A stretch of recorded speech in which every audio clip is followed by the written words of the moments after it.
Hello everyone, it is me, Game Penguin 21, and today, well, I promised you a gaming hot takes video, and today you will get your gaming hot takes video. So I'll try to keep this opening bit short because there's a lot to get through, and I don't want to waste up too much of your time. But of course, I have to do the first little shill bit, 1K by the end of the year. That's what I'm looking to hit. Please, thank you for all your support. Twitch on the description, and also my music in the description. With all that being said, let's get started with some of these gaming hot takes. So this comes from Glitch Energy. This is where the tweet originates from it, where they say, what gaming opinion will have you like this? So let's get started. So starting off, of course, with Zero, we say he says that Fallout's players don't give a about story. They want to. It's just mainly about going off and being a moron in the wasteland, and I tend to agree. Playing at least Fallout 4 and Fallout New Vegas, it was really just going off and doing freaking weirdo stuff. Same thing with Skyrim too. You can kind of lump that in as well. It was never about the main story. Like, the main story does exist, but it's always the side stuff that tends to be more interesting to talk about because that's the stuff that you more or less remember. Like, for example, in New Vegas, the one place that I definitely remember was walking through the one plant-like area in one of those vaults that was like overrun with plants and had like those really creepy cool things in there. Just walking through that hole was really cool. And then the whole thing about Gary, oh boy, yeah. So definitely that side weird stuff is always fun in those games. Next up here we have I Am Cheese with gameplay is more important than graphics. Yeah. More or less, when you're playing a video game as an interactive medium, gameplay should always be more important. You can have a game with not the greatest graphics, but they could be like stylized in some interesting way.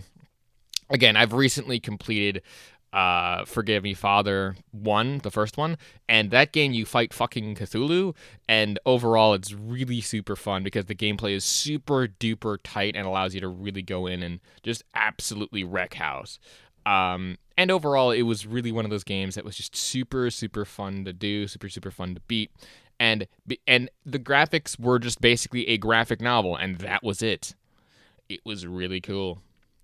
Anyway, next up we have JFJ here with a casual matches should have absolutely zero matchmaking of any kind. I believe if you play casually, you're not playing there to win.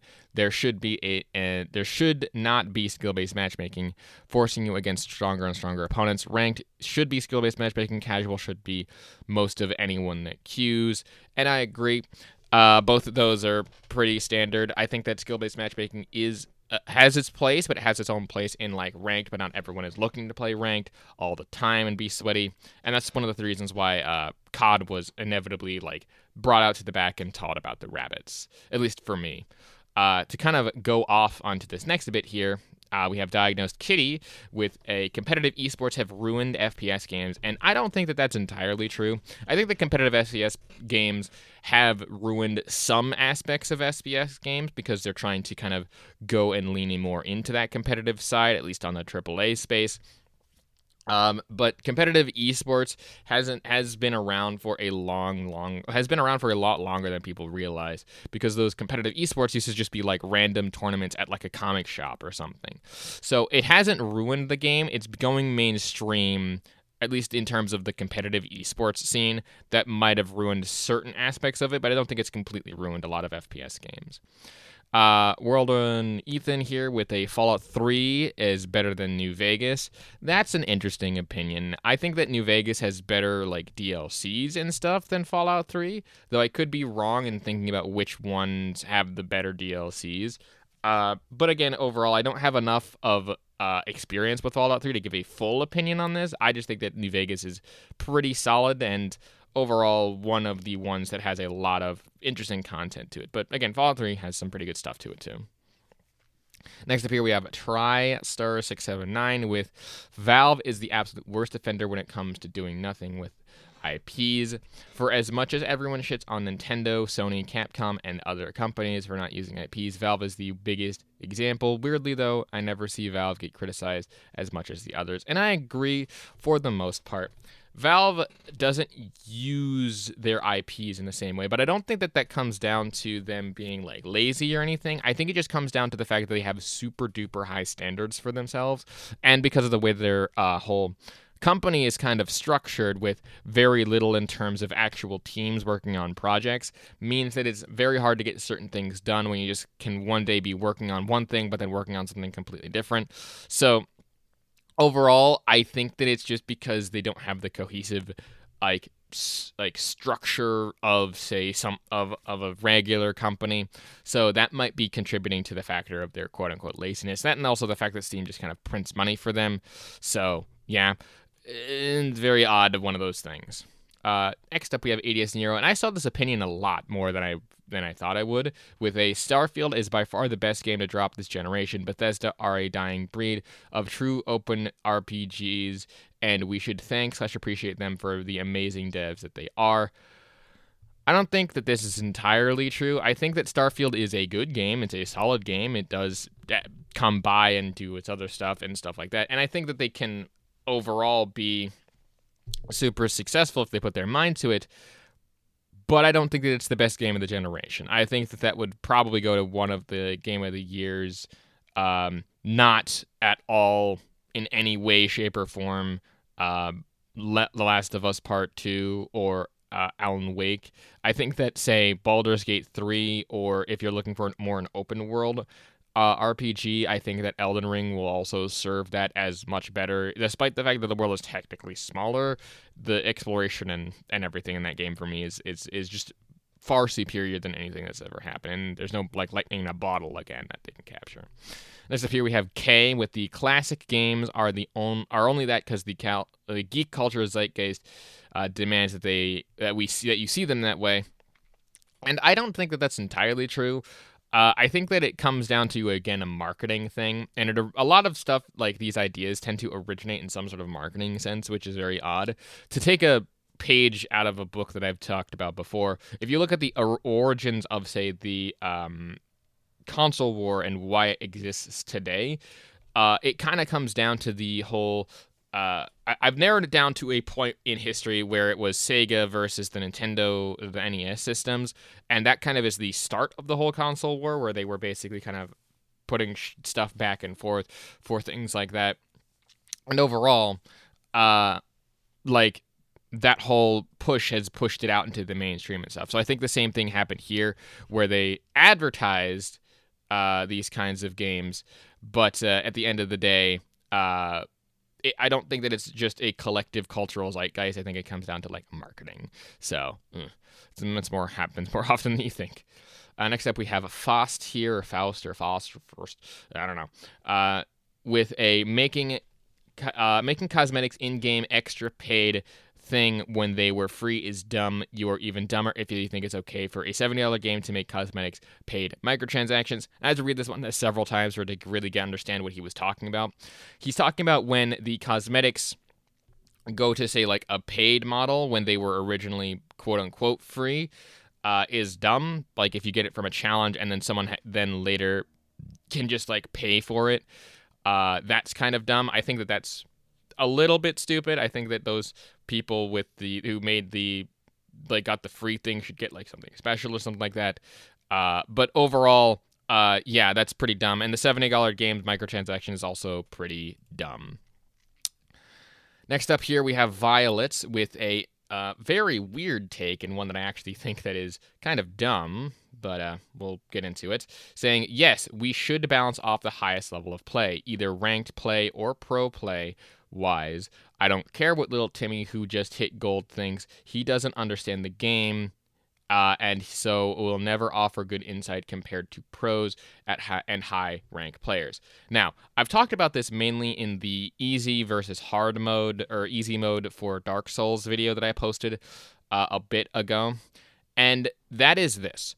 You shouldn't tend to balance things around high levels of play, because high levels and pro play does have a different skill ceiling and a different skill set.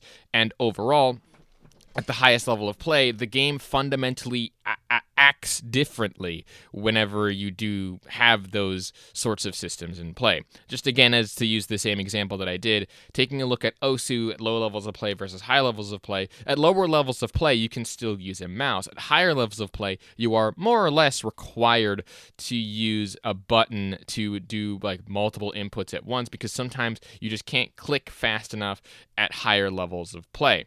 So again, the ranked or like the pro playing stuff, like playing it at higher levels fundamentally changes it. To use like even more interesting example or a simpler example, during the whole Tetris debacle, it apparently came out to me, and I learned about this, that at higher levels of play for Tetris, specifically Tetris, right, when they get to like the higher speed things, you literally have to hold the controller fundamentally differently than you would when you're holding, say, like a regular controller, because you have to like tap the bottom of it in order to actively get the amount of speed in order to make those lines and clear those things in higher games of Tetris.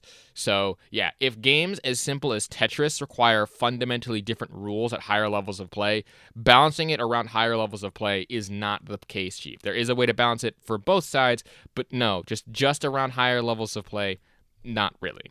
Next up, we have Demarcus Bacchus here with a crossplay between PC and console was never a real issue. You do so poorly in multiplayer games, and I think that that's more or less true. It does come down to a skill issue, and it comes down to just statistically makes sense, where if you put a more, like, if you think you're the tough stuff in, say, your bracket or your play group, if you expand that out into, like, different and bigger people, yeah, then there's definitely people who are probably higher than you, and those who think that they're better are usually the ones that are complaining, which kind of sucks. Next up here, we have M64 Bros with the 60 and 30 FPS debate is extremely stupid. And yeah, so this one I'm going to actually link a video in the description below. I probably is the one that Joe recently released about the Paper Mario the Thousand Year Door whole talking point system.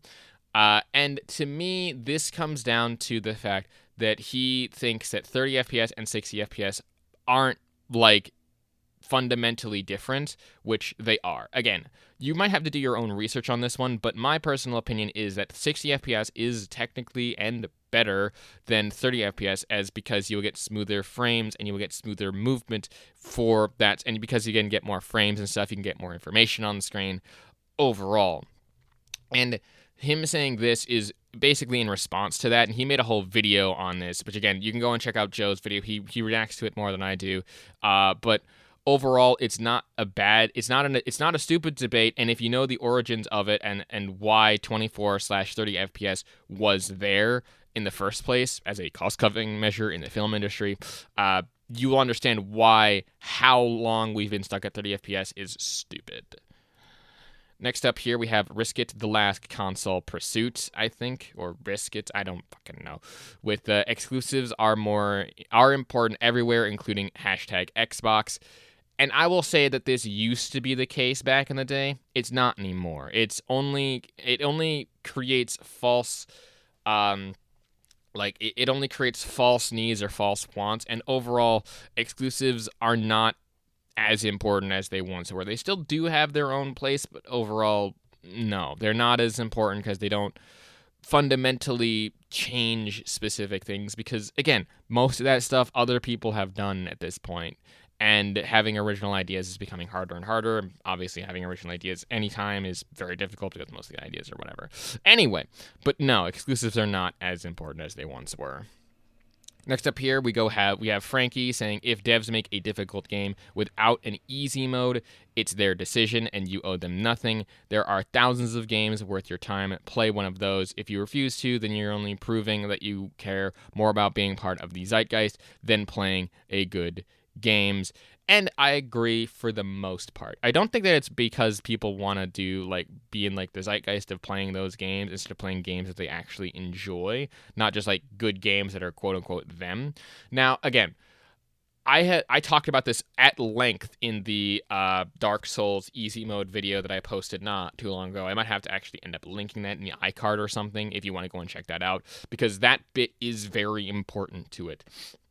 And overall, yes, if they creator of the video game or the creator of the art wants to make it so only the people who understand or vibe with it can do it, and then teaches them to do it, is like different. Again, it's art, and very creative decisions have to be made, and those creative decisions have a purpose, which again goes back to the SBI thing where I said earlier, if you go to a consulting firm to talk about your art, then you don't understand or get art. It's about a human experience or something like that.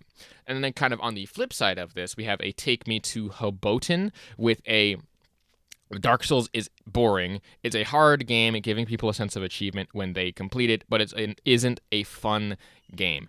And that is pure opinion. Yes, certainly to some people it's not a fun game, but overall saying that it's a hard game giving people a sense of achievement when they complete it, that in and of itself makes it fun and why a lot of people enjoy and like the game. So again, very interesting contradictory statement there, but I think it's fun, and I might be a little bit biased on this, but Dark Souls isn't boring because, again, you can have fundamentally different things happen. Next up here, we have GVisus Games with watching a game on YouTube and seeing the story of said game is a perfectly valid way to have an opinion on the game's story. Now, I will say, yes, on the game's story specifically, if you want to talk about it, watching the game and experiencing the story that is being told to you, absolutely. It's like the same thing versus like audiobook versus reading a regular book. If you're listening to the book, you're still absorbing the content, not in the same way, but you're still absorbing the content and still absorbing the story, so you can still comment and talk about it. But it's no different than, say, reading the book. There might be like some differences there, as one is more involved than the other, obviously. But if you just want to comment on the story about it, then yeah, watching a video game for the story and commenting on it is also really like okay. Next up here, we have Money Folder Round 5, which will do a lightning round because they have a lot to talk about here. So, the N64 is the most overrated console ever. That one's kind of mid. I don't think that... that opinion is kind of mid, I should say. So, I'm unsure about that, but the N64 is okay.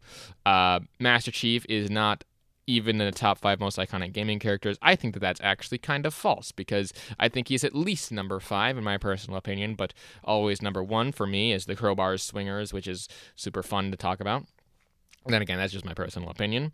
Sony stopped making movies masquerading as video games. Thanks. That one's just a fact. That one just a pure and utter fact. I don't get why that's even here, supposedly an opinion. These are jokes, people. Bethesda doesn't know how to make games. That one's kind of an one. I think they used to. I think that they actually just lost their way because of this, so it's a little bit kind of meh. But they do know how to make games, just not the best games. It's just... And then PC being cheaper than console has been an ongoing lie for over a decade. No. I think that, again, to kind of go into... Not go into it... because this is, again, a lightning round, the PC being cheaper than the console is more or less in the long term, not necessarily in the short term. The PC might have a higher barrier of entry in price, but overall, over the time, that price tends to drop, and you can find parts cheaper and parts used, and there are way more options, so you can definitely build PCs for less and less money for a very similar... sort of thing, for a very similar sort of performance to, say, a console. But again, it is technically cheaper overall because it just has a wider range of options and prices. Next up here, we have Runa's Solos with the people crying about censorship in Stellar Blade are jobless and smell like feet. Look, if you don't get why censorship sucks, and why censorship of, say, video games also sucks, you don't get why censoring art is bad, and you don't get that. And when you censor art, i.e. the freedom of expression and stuff, you're kind of censoring free speech in a lot of ways. Again, it might not be the most egregious censorship, but censorship to some people is still censorship, and while I don't think it's the biggest deal, I still think that it's a big deal to censor something that was actually touted as being an uncensored game, which that in of itself is a lie. So it's kind of a two-pronged thing where the censorship sucks, but it also sucks because it was advertised as being uncensored. So it's, yeah. Next up here, we have DJ Donatsu, I think, with a Nintendo making video games that heavily incorporate health and physical fitness into the experience was actually one of the most genius things they could have done, and people who say those games are only for casuals need to go outside. Absolutely. If you've ever heard or if you've ever done a small iticum of psychology, you would know of a thing called gamification, and that's what Nintendo kind of did with the whole fitness thing. I think you can also say with like both Wii Sports Fitness as well as the Wii Sports, Wii Fit, and other stuff where they had the actual like people getting up and moving. That in and of itself is cool because again they basically gamified physical fitness and people doing that whole thing.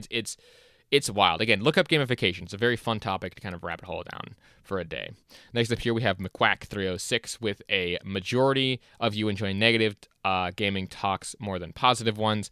And yeah, again, I think that you just kind of need to look at this channel and how popular it is and how like popular most commentary channels are, because we tend to talk about very negative things, but we do it in a fun, jokey manner. That hence the comedy of it. So again, comedy also comes from tragedy. It's one of those things where the negative tends to attract it more than anything, which is why my personal philosophy has always been people have the capacity to do evil because then you want to contradict that statement. So yeah. Next up here we have Stay May with a Horizon Zero Dawn and Forbidden West are two of the most overrated games I've ever played. And I think that, yeah, they were definitely overrated for what they were. They were another, like, Sony kind of bog standard gray-ish open world. Gray being a relative term, as it was more or less very vibrant with color and cool graphics. But yeah, as wide as an ocean, as deep as a puddle, as they would say. Probably the best way to put that. So yeah, to me, they were a bit overhyped. I did play Horizon Zero Dawn, not Forbidden West, though, even though it's now out on PC.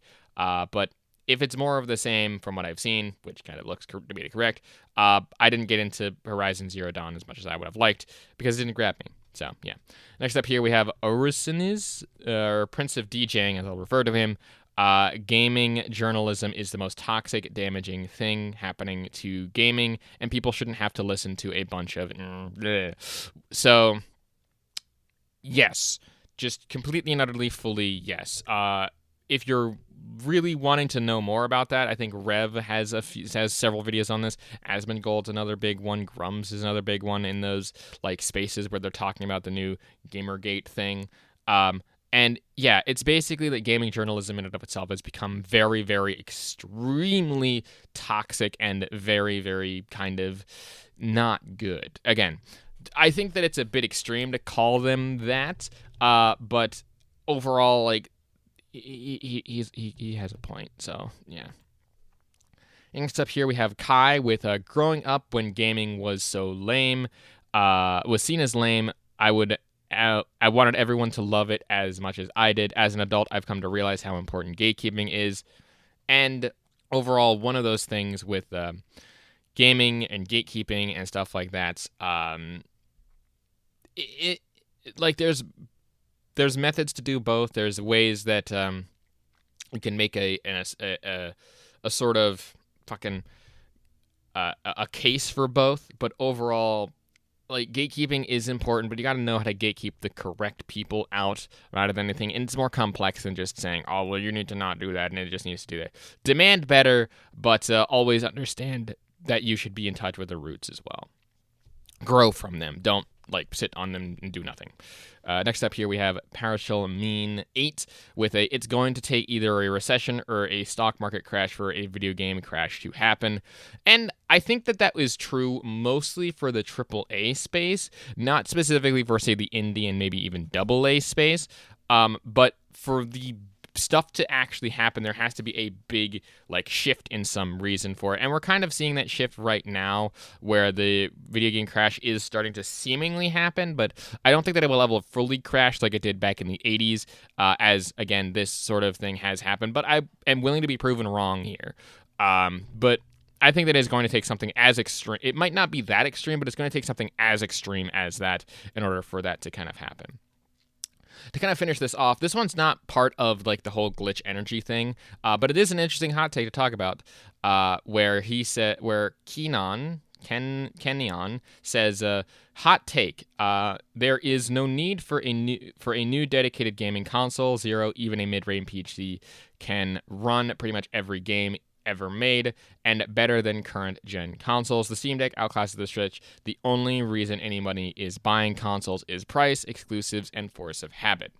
Now, again, this kind of goes back to saying like PC gaming is super expensive, and I'm tired of it saying that it's cheaper. Overall, buying a gaming console, at least to me, has become the last thing I want, because overall there is too much expenditures and too much bad things happening in the console space. For example, $70 games, paying too much for online, for servers and aspects of it that PC gets for free. And that, like, again, it's fixed hardware that you can't upgrade or you can't do anything until the company or the corporation that does it says so.